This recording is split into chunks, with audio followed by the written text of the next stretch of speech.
छोटे से गांव के किनारे घने जंगल के पास एक पुरानी और टूटी फूटी सी झोपड़ी थी। उस झोपड़ी में गरीब किसान धनिया अपनी बूढ़ी माँ और बेटी गौरी के साथ रहता था। धनिया के पास बस कुछ छोटे छोटे खेत थे। उन्हीं खेतों में मेहनत करके वह अपने परिवार का पेट पालता था। हर दिन सुबह सूरज निकलने से पहले ही धनिया उठ जाता। ठंडी हवा चल रही होती, आसमान में हल्की लालिमा होती और गांव के ज्यादातर लोग अभी गहरी नींद में होते। लेकिन धनिया अपने पुराने हल और बैलों को लेकर खेत की तरफ निकल पड़ता। दरवाजे पर खड़ी उसकी माँ प्यार से कहती, बेटा धनिया, थोड़ा आराम भी कर लिया कर। दिन रात इतनी मेहनत करते करते तू बहुत थक जाता होगा। सुबह से शाम तक खेत में काम करता है, फिर भी चेहरे पर शिकन नहीं लाता। मुझे तेरी चिंता होती है बेटा। शरीर को भी थोड़ा आराम देना जरूरी होता है। माँ, अगर मैं मेहनत नहीं करूँगा तो हमारे घर का चूल्हा कैसे चलेगा? हमारी ज़रूरतें कैसे पूरी होंगी?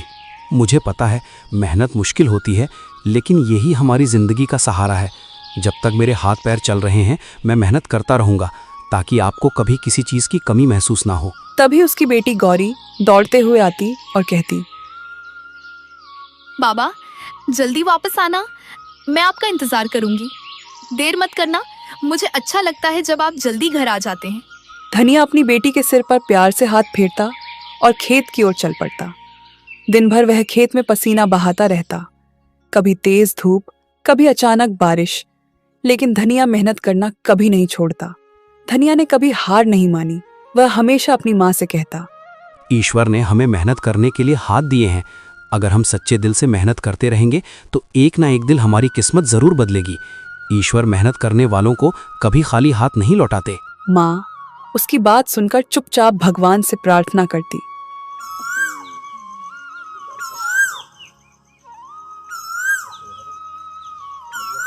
बाबा, आज मैं जंगल के किनारे से कुछ लकड़ियां लेकर आई हूँ, ताकि घर के काम में थोड़ी मदद हो सके।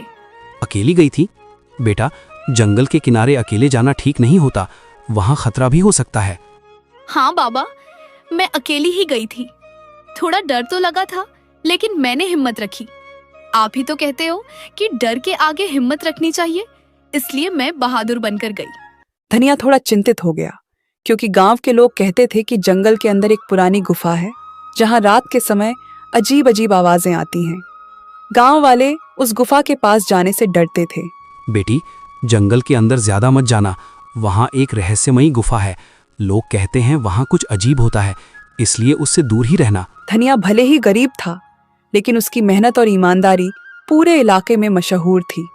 उसके छोटे छोटे खेतों में उगने वाली सब्जियां और अनाज हमेशा बहुत अच्छे होते थे। मिट्टी भी जैसे उसकी मेहनत को पहचानती थी।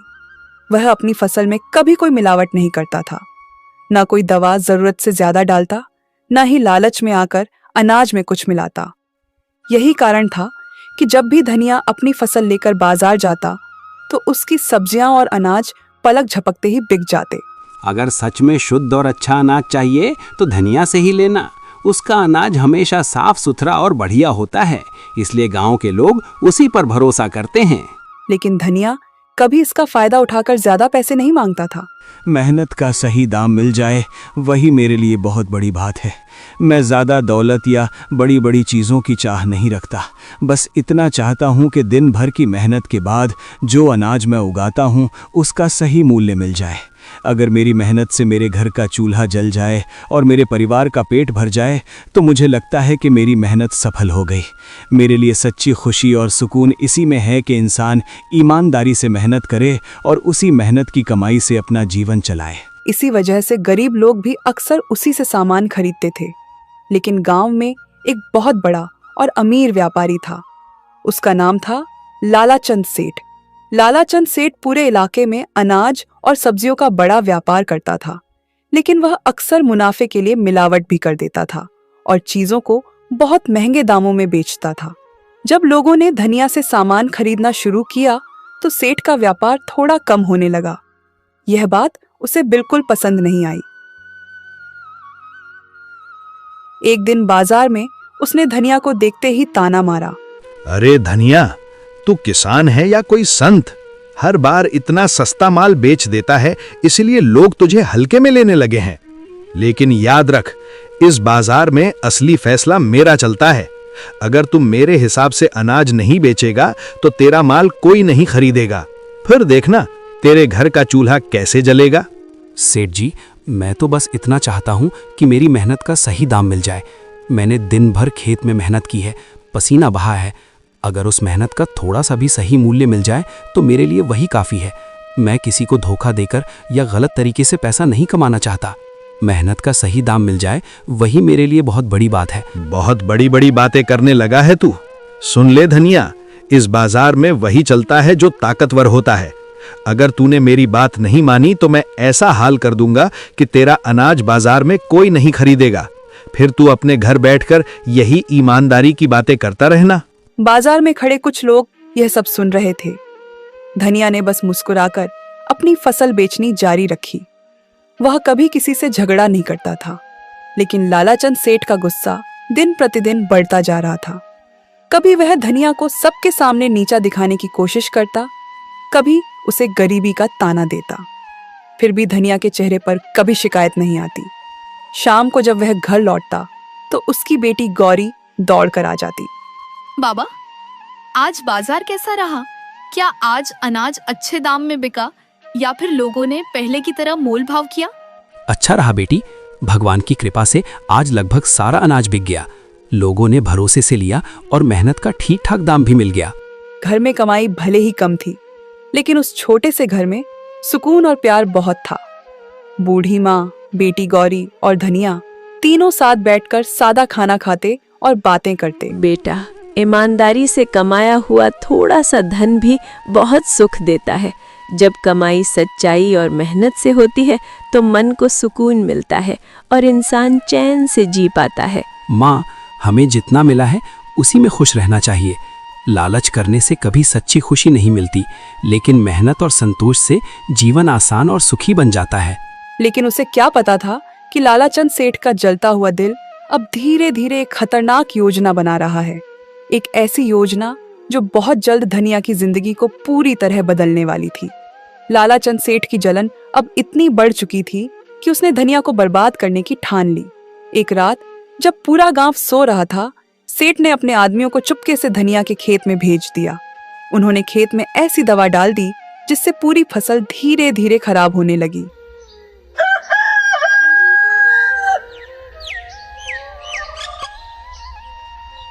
सुबह जब धनिया खेत पर पहुंचा तो उसकी आंखें फटी की फटी रह गईं। हरी भरी खड़ी फसल पीली पड़ चुकी थी। कई पौधे सूख गए थे। वह घुटनों के बल बैठ गया। हे ईश्वर, ये क्या हो गया? कल तक तो मेरी फसल बिल्कुल हरी भरी थी, हर पौधा लहलहा रहा था। मैंने कितनी मेहनत से इस खेत को सींचा था, दिन रात इसकी देखभाल की थी। फिर अचानक एक ही रात में सब कुछ कैसे बदल गया? मेरी सारी मेहनत, मेरी सारी उम्मीदें क्या सब यूं ही खत्म हो जाएंगी? इतने में गांव के कुछ लोग भी खबर सुनकर वहां आ गए। वे भी खेत की हालत देखकर हैरान रह गए और आपस में बातें करने लगे। ये अचानक कैसे हो गया? कल शाम तक तो ये खेत बिल्कुल ठीक था, फसल भी बहुत अच्छी दिख रही थी। एक ही रात में इतने सारे पौधे कैसे सूख गए? कहीं किसी ने जानबूझकर तो कुछ नहीं किया? धनिया को समझते देर नहीं लगी कि यह किसी की साजिश है। उसे तुरंत लालाचंद सेठ का ख्याल आया। अगर ये सब सेठ का किया हुआ है तो मैं चुप नहीं बैठूंगा। मेरी मेहनत की फसल को इस तरह बर्बाद करना कोई छोटी बात नहीं है। मैंने दिन रात मेहनत करके इस खेत को सींचा था, हर पौधे को अपने बच्चे की तरह संभाला था। मैं पंचायत में जाकर न्याय मांगूंगा और सबके सामने सच रखूंगा, ताकि जिसने भी ये अन्याय किया है उसे उसकी सजा मिल सके। यह बात धीरे धीरे पूरे गांव में फैल गई। जब यह खबर लालाचंद सेठ तक पहुंची तो वह एक पल के लिए घबरा गया, लेकिन चालाक सेठ ने तुरंत एक नई और खतरनाक साजिश सोच ली। अगली सुबह वह खुद ही गांव की पंचायत में पहुंच गया। गांव के बड़े बुजुर्ग वहां बैठे थे। सेठ ने ऊंची आवाज में कहा, मुझे पंचायत से न्याय चाहिए। मेरे साथ बहुत बड़ा अन्याय हुआ है और मैं चाहता हूं कि गांव के सामने इस बात का फैसला हो। क्या बात है सेठ जी, आप इतने गुस्से और परेशानी में क्यों हैं? खुलकर बताइए कि आखिर मामला क्या है। मेरी सोने की अंगूठी चोरी हो गई है और मुझे पूरा शक है कि वो अंगूठी धनिया ने चुराई है। वही कल मेरे घर आया था, उसके बाद ही अंगूठी गायब हुई है। यह सुनते ही पंचायत में सन्नाटा छा गया। उसी समय किसी ने धनिया को बुला लिया। धनिया अपनी बूढ़ी माँ और बेटी गौरी के साथ वहां पहुंचा। धनिया, सेठ कह रहा है कि उसकी सोने की अंगूठी तुमने चुराई है। क्या ये सच है? पंचायत के सामने सच सच बता दो ताकि सही फैसला हो सके। धनिया की आंखों में हैरानी और दुख दोनों साफ दिखाई दे रहे थे। इतने बड़े इल्जाम से उसका दिल टूट गया था। मुखिया जी, मैं गरीब जरूर हूँ लेकिन चोर नहीं हूँ। मैंने किसी की अंगूठी नहीं चुराई। मैं मेहनत से कमाने वाला आदमी हूँ।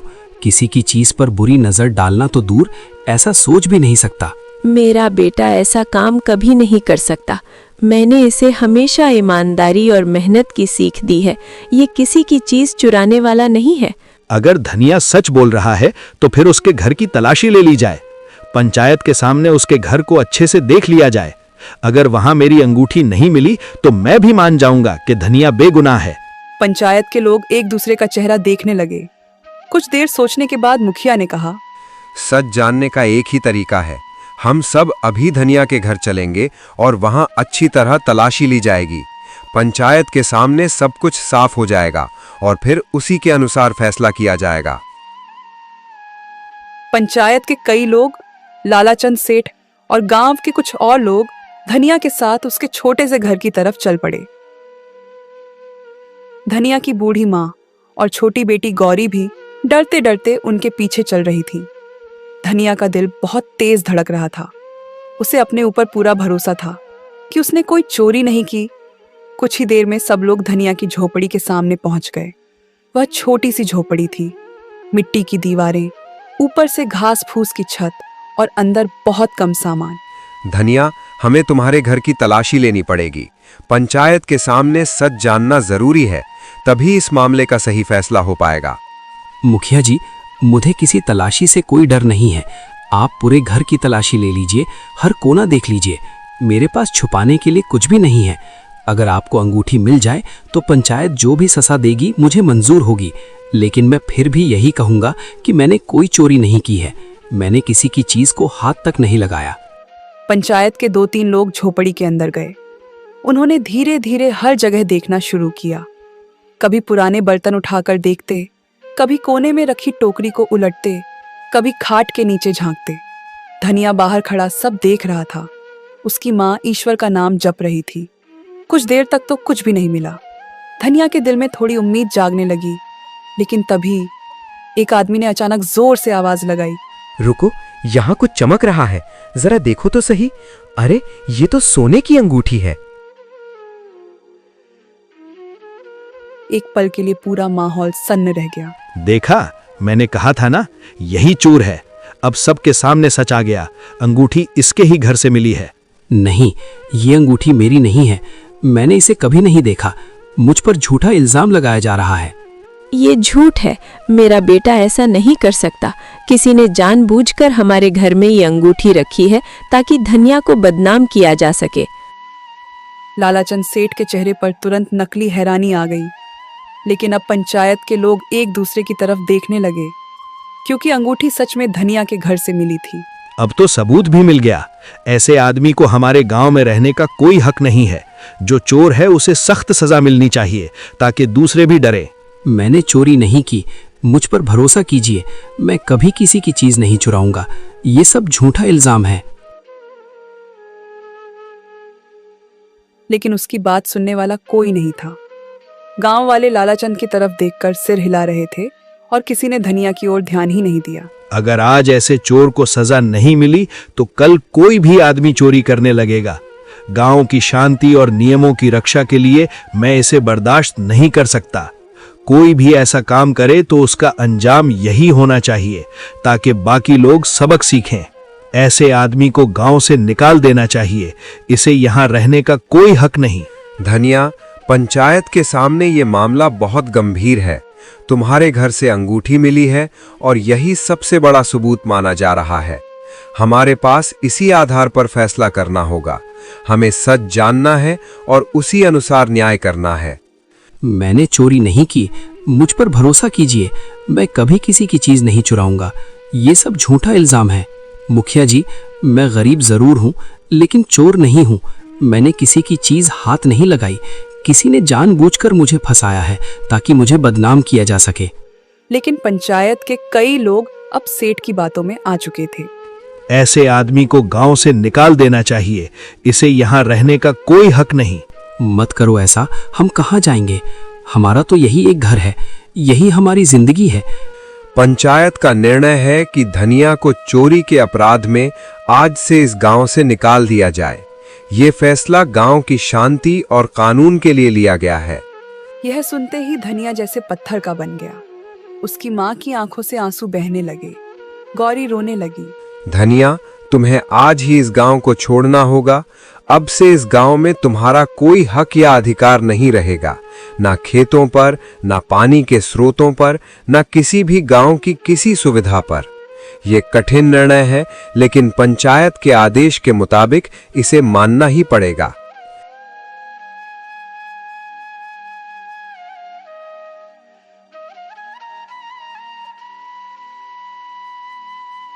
यह सुनकर धनिया ने एक बार पूरे गांव की तरफ देखा।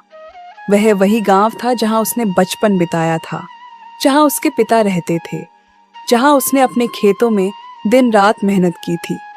लेकिन आज उसी गांव से उसे एक चोर समझकर निकाल दिया जा रहा था। लालाचंद सेठ दूर खड़ा यह सब देख रहा था। उसके चेहरे पर एक हल्की संतुष्टि भरी मुस्कान थी, क्योंकि उसकी साजिश सफल हो चुकी थी। शाम होते होते धनिया ने अपनी झोपड़ी से थोड़े बहुत सामान बांध लिए। उसकी माँ और गौरी उसके साथ खड़ी थीं। तीनों धीरे धीरे गांव से बाहर निकलने लगे। सूरज ढल रहा था और सामने घना जंगल दिखाई दे रहा था। उन्हें नहीं पता था कि अब वे कहाँ जाएंगे, लेकिन किस्मत उन्हें धीरे धीरे उसी जंगल की रहस्यमयी गुफा की तरफ ले जा रही थी, जहां से उनकी जिंदगी की कहानी एक बिल्कुल नया मोड़ लेने वाली थी। तीनों दर दर भटकते हुए जंगल के रास्तों पर चल रहे थे।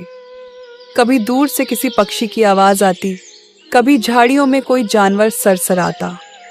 धनिया बार बार पीछे मुड़कर गांव की तरफ देखता, लेकिन अब वहां लौटने का कोई रास्ता नहीं था। उसके दिल में एक ही बात बार बार चुभ रही थी। उसे गांव से निकाले जाने का उतना दुख नहीं था जितना इस बात का था कि उस पर चोरी का झूठा इल्जाम लगा दिया गया था।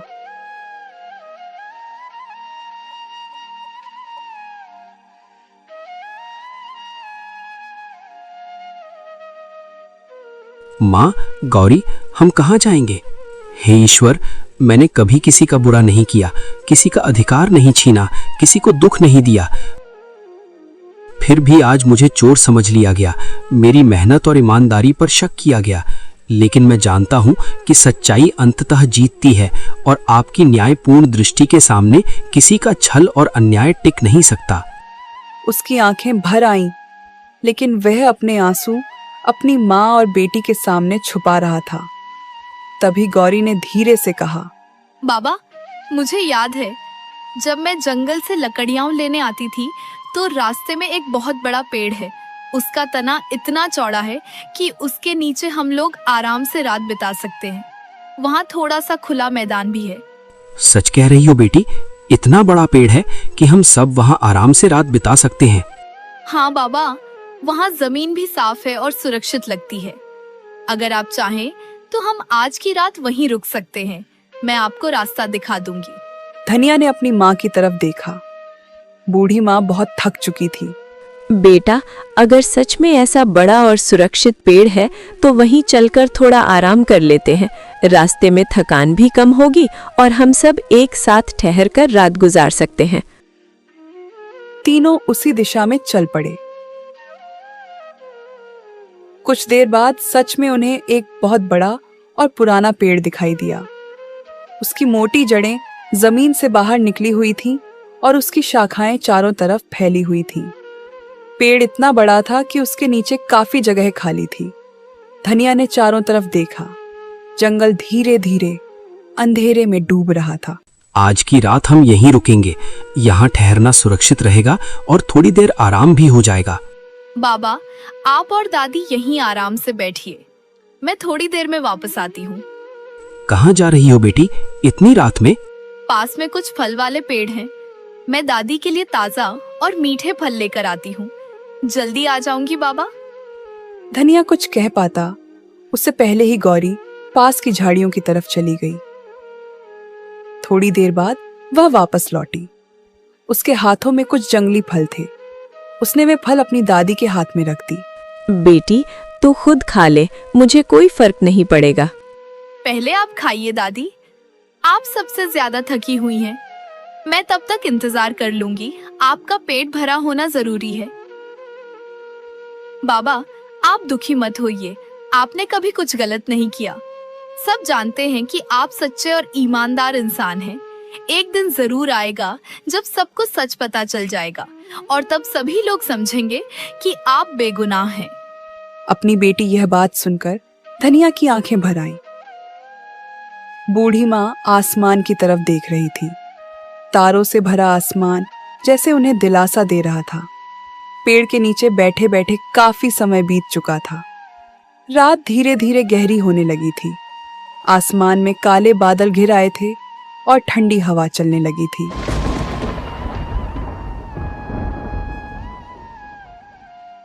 अचानक बिजली चमकी और कुछ ही पलों बाद तेज बारिश शुरू हो गई।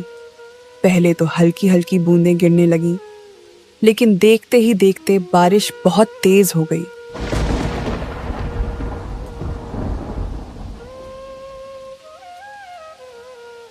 पेड़ की घनी शाखाएं कुछ देर तक उन्हें बचाती रहीं, लेकिन जल्द ही पानी की बूंदें नीचे तक आने लगीं। बूढ़ी माँ कांपने लगी। गौरी भी अपने पिता के पास सिमट गई। धनिया ने चारों तरफ चिंतित होकर देखा। अगर ऐसे ही बारिश होती रही तो हम सब पूरी तरह भीग जाएंगे और तब बीमार पड़ने का डर भी रहेगा। हमें तुरंत कहीं ऐसा स्थान ढूंढना होगा जहां हम सिर छुपा सकें और थोड़ी देर के लिए सुरक्षित रह सकें। यह सोचकर धनिया तुरंत उठ खड़ा हुआ। वह बारिश में भीगते हुए आसपास जगह ढूंढने लगा। जंगल में अंधेरा था और हर तरफ पानी की आवाज गूंज रही थी।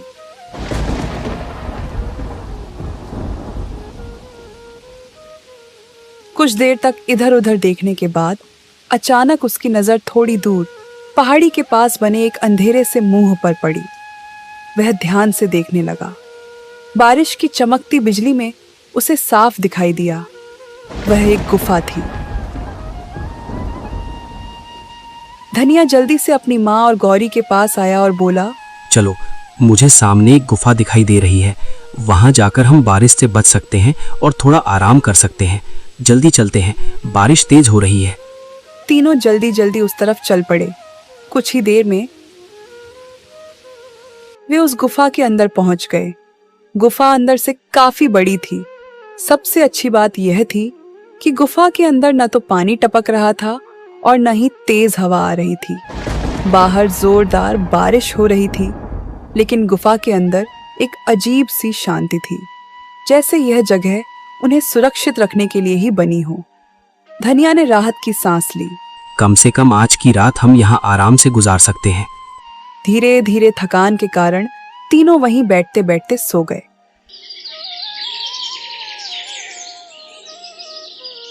सुबह जब धनिया की आंख खुली तो बारिश रुक चुकी थी। गुफा के बाहर से हल्की धूप अंदर आ रही थी। पक्षियों की चहचहाहट फिर से जंगल में सुनाई देने लगी थी। धनिया उठकर बाहर गया और चारों तरफ देखा। जंगल हरियाली से चमक रहा था। वह कुछ देर चुप खड़ा रहा और सोचने लगा। फिर वह गुफा के अंदर वापस आया। उसकी माँ और गौरी भी अब जाग चुकी थी। जब तक हमें रहने के लिए कोई और जगह नहीं मिल जाती, हम इसी गुफा में रहेंगे।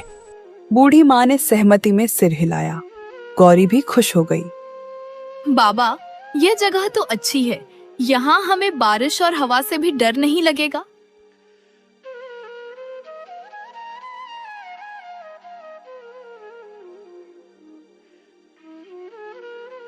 दिन बीतने लगे। धीरे धीरे गुफा ही धनिया, उसकी माँ और गौरी का नया घर बन गई। सुबह धनिया जंगल से लकड़ियां और फल लाता, गौरी गुफा के अंदर साफ सफाई करती और बूढ़ी माँ पास बैठकर ईश्वर का नाम जपती रहती। गरीबी अभी भी थी, लेकिन तीनों एक दूसरे के साथ होने से संतुष्ट थे।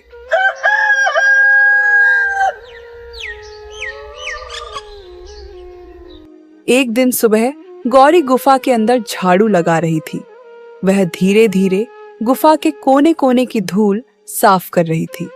झाड़ू लगाते लगाते वह गुफा के पीछे वाले हिस्से तक पहुंच गई। वहां पत्थरों के बीच कुछ अजीब सा दिखाई दिया। गौरी रुक गई। उसे लगा जैसे वहां कोई पुरानी थैली पड़ी हो। उसने झुककर उसे उठाया। उस थैली के अंदर चमकते हुए सोने के सिक्के भरे हुए थे। गौरी घबराकर जोर से चिल्लाई, बाबा, बाबा जल्दी आइए।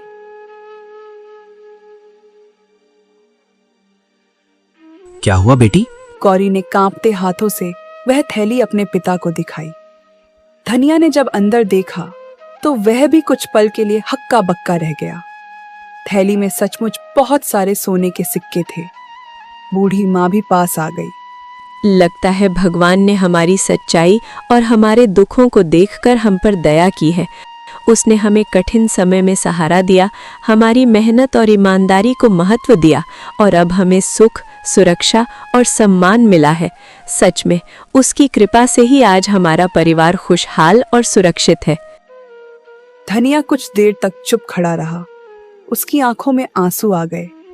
उसे लगा जैसे ईश्वर ने आखिरकार उसकी ईमानदारी का फल दे दिया हो। अब हमें इस जंगल में रहने की जरूरत नहीं है।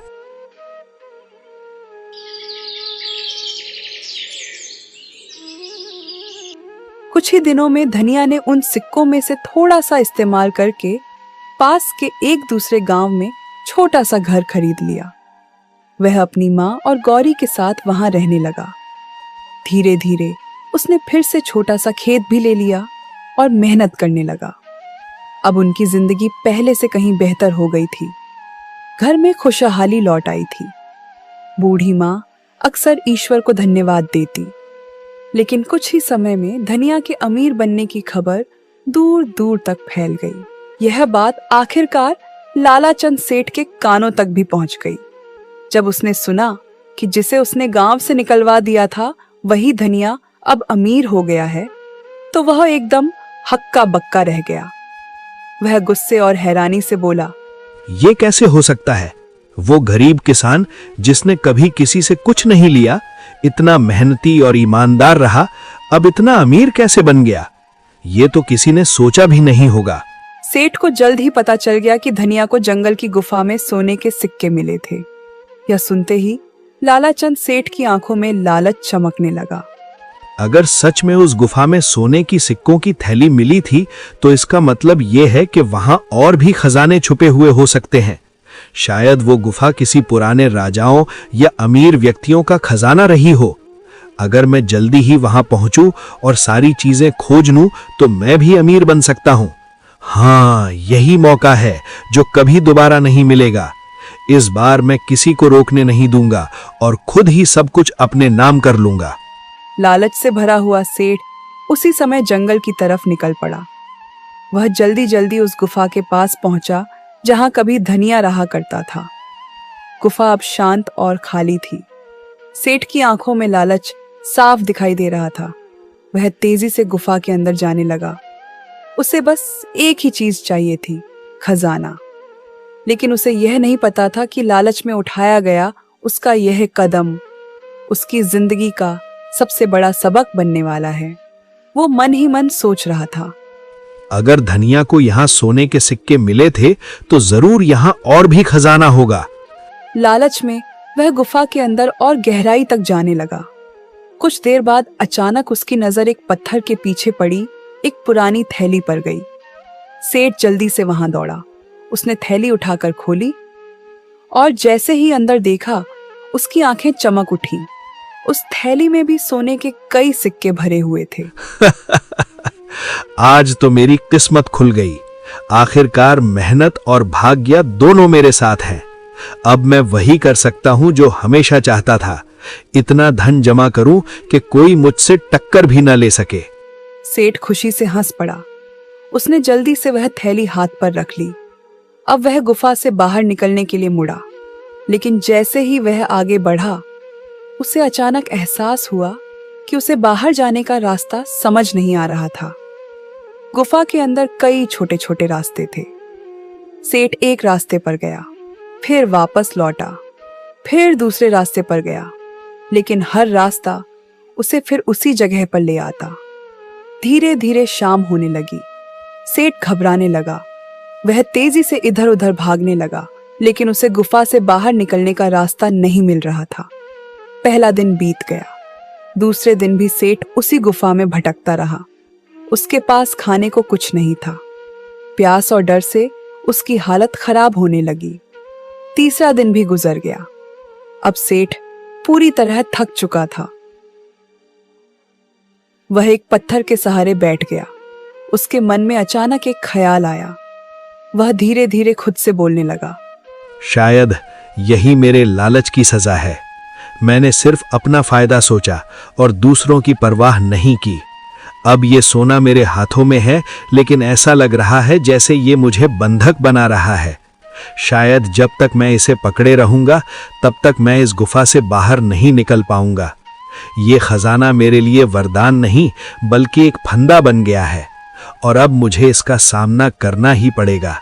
कुछ पल सोचने के बाद उसने वह सोने की थैली जमीन पर रख दी। फिर धीरे धीरे पीछे मुड़ा और बिना उस थैली को उठाए तेजी से आगे बढ़ने लगा। कुछ ही देर बाद अचानक उसे दूर से हल्की रोशनी दिखाई दी। वह उसी दिशा में भागा और कुछ पलों बाद वह गुफा के बाहर पहुंच गया। ताजी हवा उसके चेहरे से टकराई। सेठ जमीन पर बैठ गया और जोर जोर से सांस लेने लगा। उसकी जान में जान आ गई थी, लेकिन उसी समय उसके दिल में भारी पछतावा भी होने लगा। वह सोचने लगा, अगर मैंने लालच में आकर धनिया के साथ गलत नहीं किया होता, तो आज मुझे ये दिन नहीं देखना पड़ता। अगर मैंने उसकी मेहनत और ईमानदारी का सम्मान किया होता, उसे गांव से नहीं निकाला होता, तो शायद मैं आज इस गुफा में फंसा नहीं होता। मेरी अपनी लालच और अधूरी चालाकियों ने मुझे यहां तक पहुंचाया है। अब समझ आया कि दूसरों के अधिकारों की चोरी करके कोई कभी सच्ची खुशी या अमीरी हासिल नहीं कर सकता। अब उसे समझ आ चुका था कि लालच इंसान को अंधा बना देता है, और कभी कभी वही लालच इंसान को ऐसी मुसीबत में डाल देता है जहां से निकलना बहुत मुश्किल हो जाता है। लालाचंद सेठ धीरे धीरे गांव की तरफ लौटने लगा, लेकिन इस बार उसके मन में खजाने का लालच नहीं, बल्कि अपनी गलती का पछतावा था। कुछ समय बाद पूरे गांव में धीरे धीरे यह बात फैल गई कि धनिया पर लगाया गया चोरी का इल्जाम झूठा था। गांव के कुछ पुराने बुजुर्ग और लोग, जिन्होंने सब देखा था, अब मुखर होकर कहने लगे, धनिया तो हमेशा ईमानदार और मेहनती रहा है। उसने कभी किसी का फायदा नहीं लिया, हमेशा अपने पसीने की कमाई से घर चलाया। हमें ये नहीं भूलना चाहिए कि सच्चाई और ईमानदारी ही असली ताकत है। अब समय है कि हम उसका सम्मान वापस दें, उसे सही जगह और उसका हक लौटाएं। जिसने भी उसके साथ अन्याय किया, उसे समझना चाहिए कि सच का सामना करना ही पड़ता है। इस बात का पता पंचायत तक पहुंच गया। सभी सरपंच और पंचायत के लोग, जिन्होंने पहले फैसला सुनाया था, अब खुद जाकर हालात की जांच करना चाहते थे। एक दिन गांव के मुख्य सरपंच अपने कुछ भरोसेमंद आदमियों के साथ पास के गांव में जाकर धनिया के नए घर पहुंचे। वे चाहते थे कि धनिया को वापस गांव बुलाया जाए और उसे उसका सही सम्मान लौटाया जाए। धनिया, हम जानते हैं कि तुम्हारे साथ बहुत बड़ा अन्याय हुआ है। हमने अब सब कुछ देखा और समझा है। कृपया गांव लौट आओ। हम तुम्हें सम्मान देंगे, तुम्हारा हक वापस करेंगे और सभी अपनी गलतियां मानेंगे। तुम्हारे बिना ये गांव अधूरा है। लेकिन धनिया ने शांत और दृढ़ स्वर में जवाब दिया, मुखिया जी, मैं आभारी हूँ कि आप सच को जानने और मेरे पक्ष में खड़े होने आए, लेकिन मैं अभी इस गांव को नहीं छोड़ सकता। ये गांव ही वो जगह है जिसने मुझे मदद दी, मुझे यहाँ सम्मान दिया और मेरी माँ और बेटी के लिए एक सुरक्षित ठिकाना बनाया। यहाँ की मिट्टी, यहाँ के लोग और यहाँ की मेहनत मुझे जोड़ती है। जब तक मैं यहाँ हूँ, मैं इस गांव को नहीं छोड़ूंगा और अपनी मेहनत और ईमानदारी से इसे और भी बेहतर बनाने की कोशिश करूंगा। धनिया की यह बात सुनकर सरपंच कुछ पल के लिए चुप रह गए। फिर उन्होंने धीरे धीरे सिर झुकाया और स्वीकार किया। धनिया, हम तुम्हारे फैसले का पूरी तरह सम्मान करते हैं। तुम्हारे फैसले में तुम्हारी समझदारी और धैर्य झलकता है और इस बार हमें यह भी सुनिश्चित करना होगा कि लानाचंद सेठ को उसके किए का उचित दंड दिया जाए, ताकि वो और किसी के साथ ऐसा अन्याय ना कर सके और सबको ये संदेश मिले कि जो भी ईमानदारी और मेहनत के रास्ते पर चलता है उसका हक कभी दबाया नहीं जा सकता। गांव लौटकर पंचायत ने फैसला सुनाया। लालाचंद सेठ को जुर्माने के रूप में दंडित किया गया और उसे गांव से हमेशा के लिए निकाल दिया गया। सब लोग इस फैसले से संतुष्ट हुए। अब धनिया के नाम पर फिर से सम्मान और भरोसा लौट आया। गांव के लोग खुश थे कि सच्चाई हमेशा जीतती है।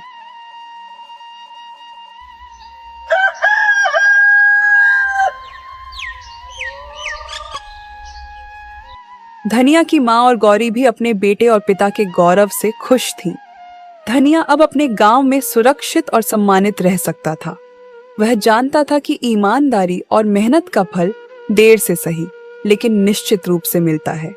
गौरी अपने पिता की ओर देखकर मुस्कुराई और बोली, बाबा देखो, सच की जीत हमेशा होती है, चाहे कितनी भी मुश्किलें आइए। सच्चाई और ईमानदारी का मार्ग कभी खाली नहीं जाता। मुझे लगता है कि हम सब ने यह सच में महसूस किया।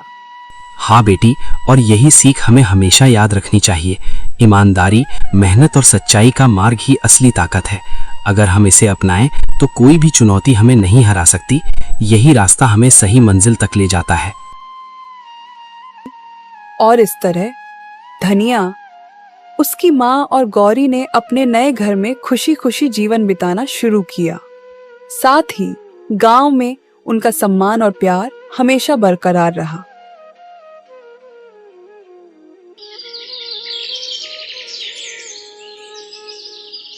धनिया, उसकी माँ और गौरी अब अपने छोटे से घर में सुरक्षित और खुशहाल जीवन बिता रहे थे।